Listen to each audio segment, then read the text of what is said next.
Sir आमे त आपन सब परिचय बच्चा छी आपन किए बार न जाने एथरा पूरा सतरी नाटक हो जाओ। हाँ डॉक्टर विकास दास सभापति आईन सेवा संस्था।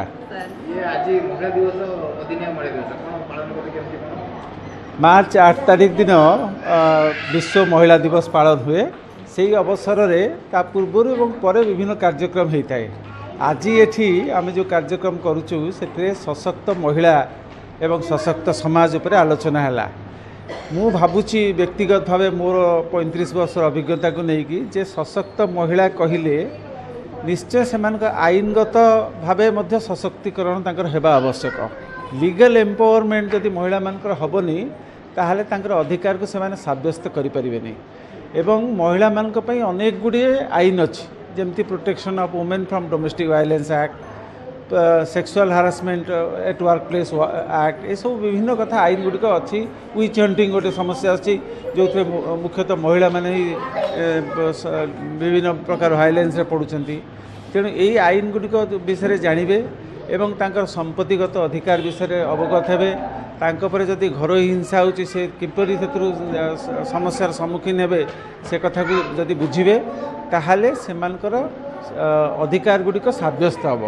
आमर संविधानिक व्यवस्था एवं आईनगत व्यवस्था उभय महिला एवं पुरुष समान।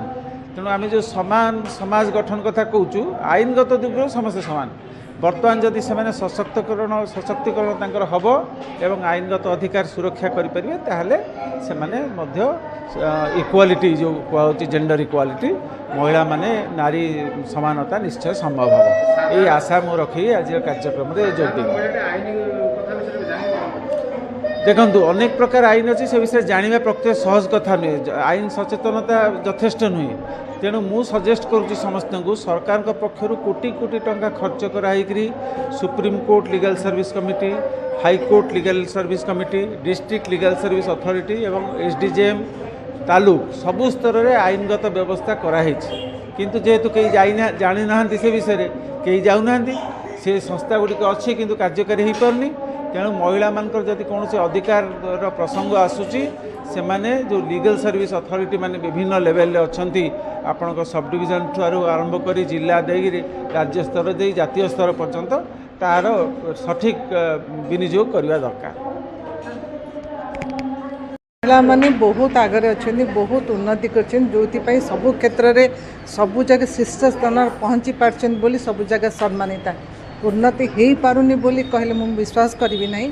समाज में महिला मान प्रति हिंसा बहुत बढ़ी।